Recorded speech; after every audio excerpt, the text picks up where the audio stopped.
Paper 7, Literatures of India, Session number 54, Portrayal of Motherhood in the Novel.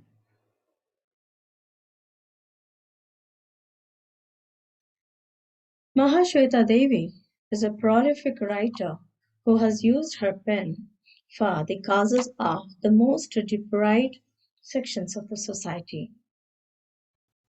She has written about the pangs and plights of the tribals, women, Dalits, and other marginalized sections of society.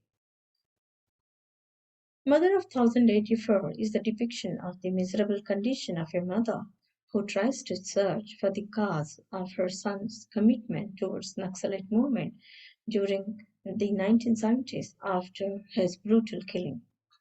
She comes across many layers of hidden things which a mother from upper class may not bother to know in normal situations. She explores that her son was like her, who cared for others, wanted equality in the society, and therefore he had sacrificed his life. She finds her life akin to the thoughts of her son, as she herself is excluded in her own family. She has to bear the oppression of exclusion in her own house. These things have made her stronger and able to understand those causes for which her son has sacrificed his life. Unsympathetic behavior of the husband and some of the children, double standard of morality and civil laws, the gap between the proletariats and bourgeois Naxalite movement and its aftermath, indiscriminate brutal killings of Naxalites, lust for materialistic life, and hollow prestige among the upper class society are all well documented by Mahashweta Devi in her most popular work, Mother of 1084.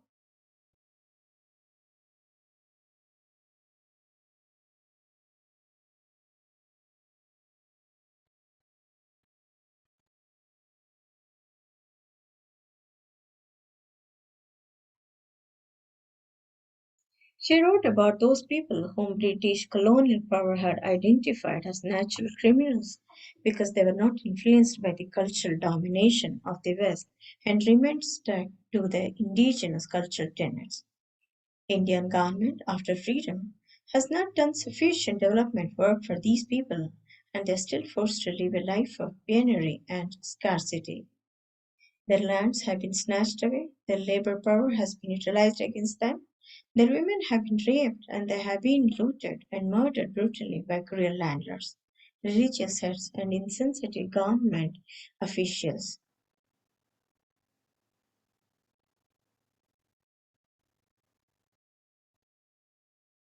Motherhood is a fundamental part of our society.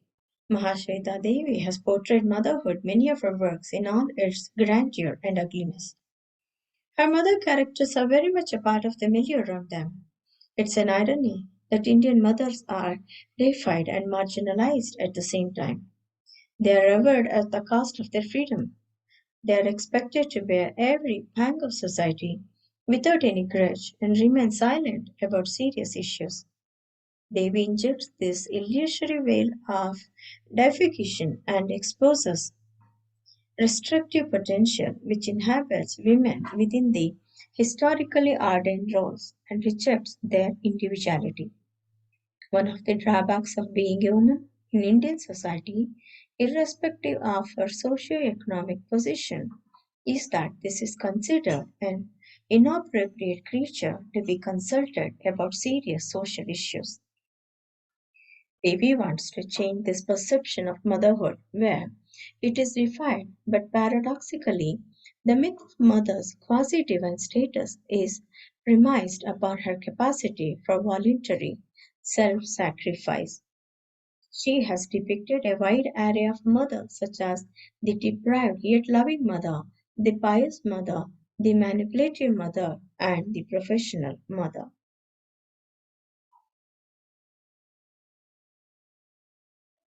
Women come to form a better understanding of society and its evils through motherhood.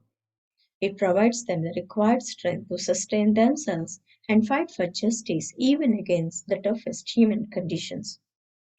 A mother opposes the institutionalized oppression and blatant power abuse for the sake of her baby.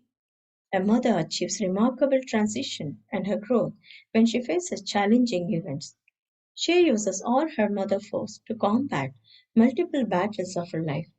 Many novels of Mahashweta Devi depict the harsh realities of life which a mother has to face in the society while bringing up her children.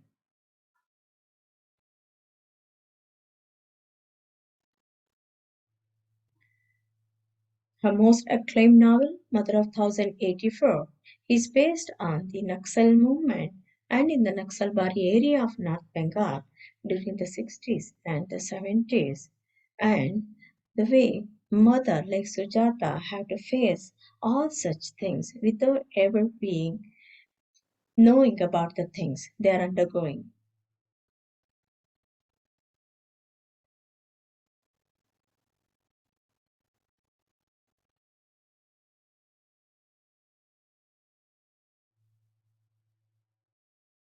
The novel portrays the entire journey of evolution in the life of Sujata Chatterjee after the pathetic killing of her son Brati during insurgency.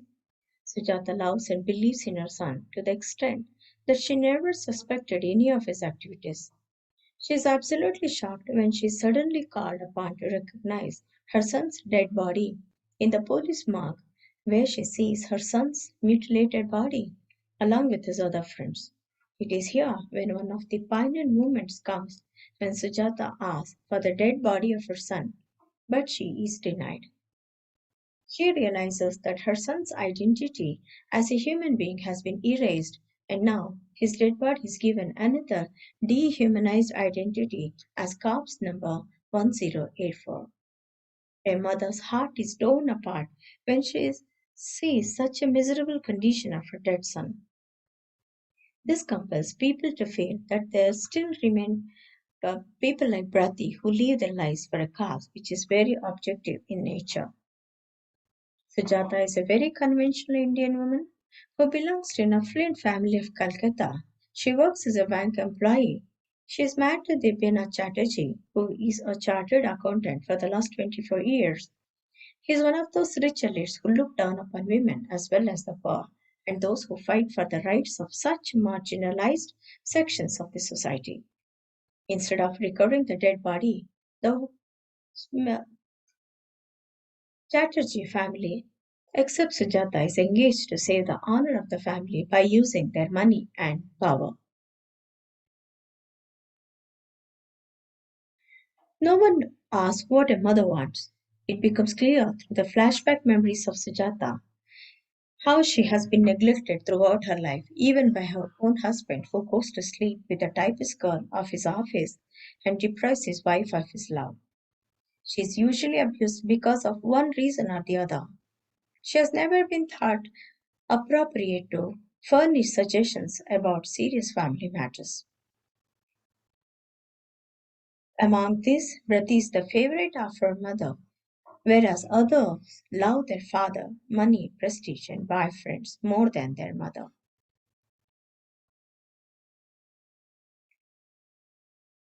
Her son's demise makes Sujata trace those areas of human life that connects politics with the lives of an average human being.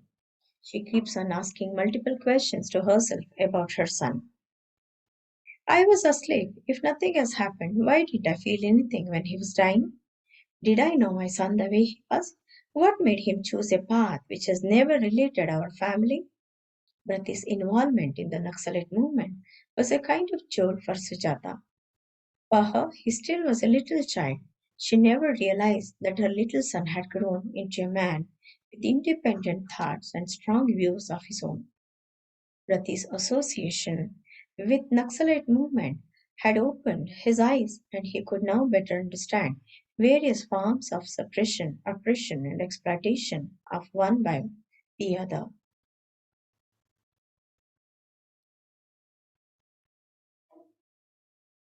Sujata is an excellent example of those urban Indian women who want to bring up her children with care and affection.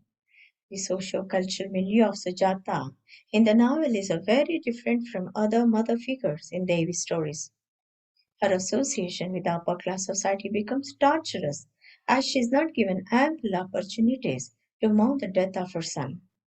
Her son's attachment with her grows stronger and stronger after his brutal killing because she now sees Brati was like her, like a mother who cares for everyone, who wants to carry humanity a little ahead by demolishing the various walls between the people. She once says, if Brati had been like Jyoti, or a drunkard like Nipa's husband Amit, or a hardened fraud like Tony, or had run after the typist like father, he would have belonged to the camp.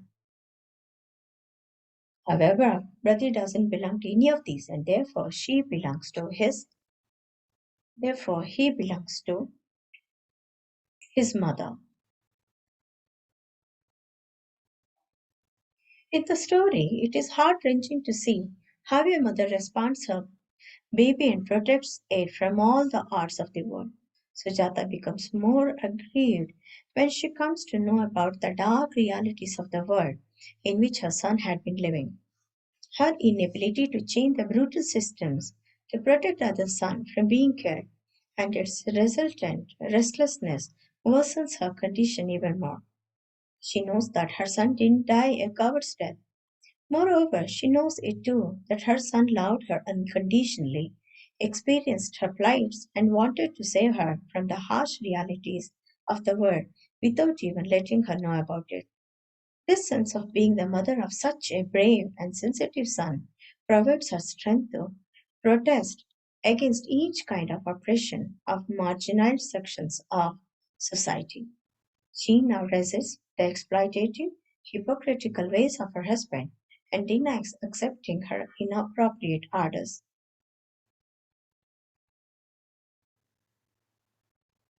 The mother son relationship becomes stronger after death than during life. In the course of the novel, the death of Brati becomes a symbol of countless nameless young men and women who are killed by government machineries due to their alleged involvement in revolutionary activities during Naxalbari movement. Sujata too doesn't remain the mother of only Brati, but becomes the mother of all those men and women who sacrifice their lives for better human life on earth. The death of Brati awakens her mother from the illusion of upper class culture life. She now wants to discover what has happened to her son together with other comrades on the night of their brutal killing. She reads his work, notes, visits his friends' houses, and talks to Nandini, Brati's girlfriend, to explore unknown territories of her son's life. It is Nandini, an active and alive member of the movement, who helps Sujata to meet the soul of her dead son. In Nandini, Sujata finds a revolutionary who goes beyond her personal problems and becomes an uncompromising fighter against the atrocities of police and other government machineries. Sujata meets Somu's mother, who too is bearing the pangs of her son, Somu's death. The death of Somu has proved to be an irreparable loss for this family, as the whole of family was looking towards him for their future survival. The way both mother wail the demise of their sons is quite contradictory. This contradiction brings the multiple layers of the class division of the society on the surface. Sujata, to some extent, is able to hold her feelings in which she has been trained since her childhood, whereas Somu's mother doesn't know about these complexities and cries uninhibitedly at the loss of her son. With the passage of the time, her plaintive loud crying has turned into sobbing for a lifetime. She has to fight with the harsh circumstances of life after the death of her son. Her problems are far deeper than those of Sujata's life because she has to fight for her survival together with her daughters. For Somu's mother, there is no time to live in the past. The comfort which Sujata can avail. The novel captures the sad realities of the moments and comes face to face with her sense of estrangement from the double standards of bourgeois society to which she belongs.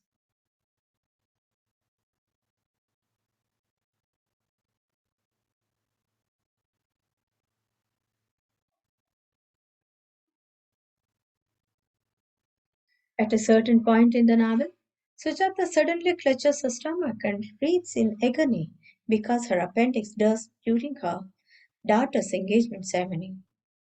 It is an epiphanic moment in her life. It seems that she wants to implore people to speak out against the injustice done to the common masses, against the brutal killings of the youths in the hands of unreliable government machinery. The text mainly serves two purposes. One, it represents an exceptionally atypical journey of a mother from demure, thoughtful, adoring to angry, confident, almost a rebel who now seeks justice for all. On her way to find out the reasons of her son's commitment for the revolutionary causes, she gets an opportunity to understand the exploitative systems of society and comes to know that she herself is alienated as a housewife and as a mother on account of the prevailing social and cultural values in contemporary society of urban Bengal. Secondly, it depicts her principal concern, the long age oppression and exploitation of tribal and the landless peasants in rural areas, despite the fact that she herself belonged to the educated upper class affluent family. The novel ends amidst the oppression and anguish, violence and vices, suppression and suffocation, and more than this, with a ray of hope for better tomorrow, at the cost of many innocent as well as revolutionary lives. And Sujata represents this hope. Thank you.